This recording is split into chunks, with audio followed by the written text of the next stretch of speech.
اور PDP صدر محبوبہ مفتی 370 کے سماعت میں شرکت کے لیے سپریم کورٹ پہنچی ہیں. پیپلز ڈیموکریٹک پارٹی کی جانب سے مداخلت کی درخواست دائر کی گئی ہے.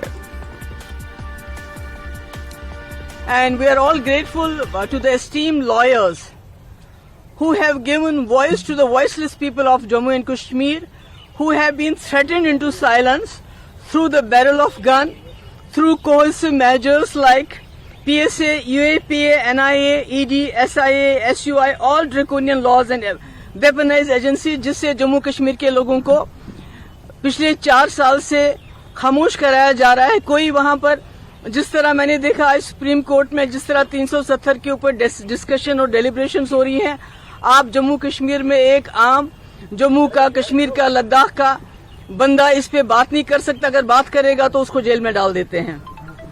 تو جو آج discussions and the debates that are the arguments that are going in the Supreme Court, that has exposed the ruling party BJP how they misuse their brute majority in the parliament to subvert the Indian constitution, thus desecrating the parliament which is known as the temple of democracy. یعنی temple of democracy کو بھی انہوں نے ایک حساب سے اپوتر کر دیا. اپنی brute majority سے ایک ایسا قانون لایا, ایک ایسے کانسٹیٹیوشن کو سبورٹ کیا جس کانسٹیٹیوشن نے جموں کشمیر کے لوگوں کو ایک اسپیشل سٹیٹس دیا تھا. آج اس کو بھی انہوں نے اپنے جو ووٹ کی خاطر بنا کسی مطلب کی انکانسٹیٹیوشنلی اس کو ختم کر دیا. ٹوڈے آج ہمارا special status is not on trial. Let me be very clear about it.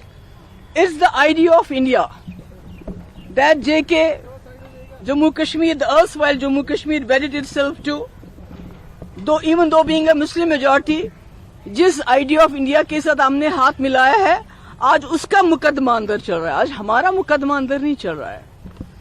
It's the constitution of this country جس نے ہمیں گارنٹیز دی کہ being a unique state, having a unique identity, جنہوں نے ہمیں انشور کیا سرٹن سیف گارڈز کہ ہماری آئیڈینٹی جو ہے وہ برقرار رہے گی. That constitution of India is on trial. دیکھیے میں آپ کو بات بتاؤں, سب سے بڑی بات جو اس میں ہے, what is the definition of people, who represents the people.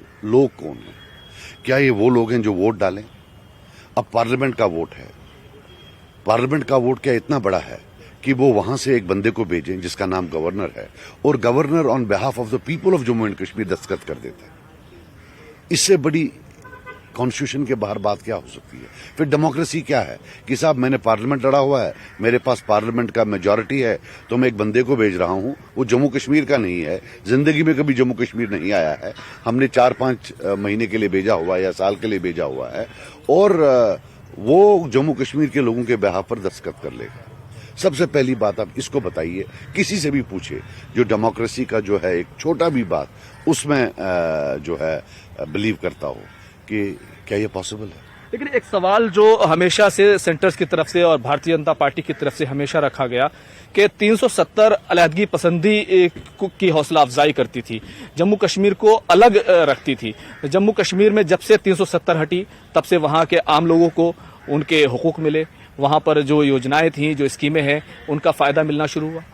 دیکھیے سب سے پہلی بتاؤں, 1947 میں آزادی ہوئی, 1989 42 ایئرس تک آپ ٹریک ریکارڈ دیکھیں, کشمیر کا مرڈر تک نہیں ہوا ہے, 1 یا 2 مرڈرز ہوئے ہیں.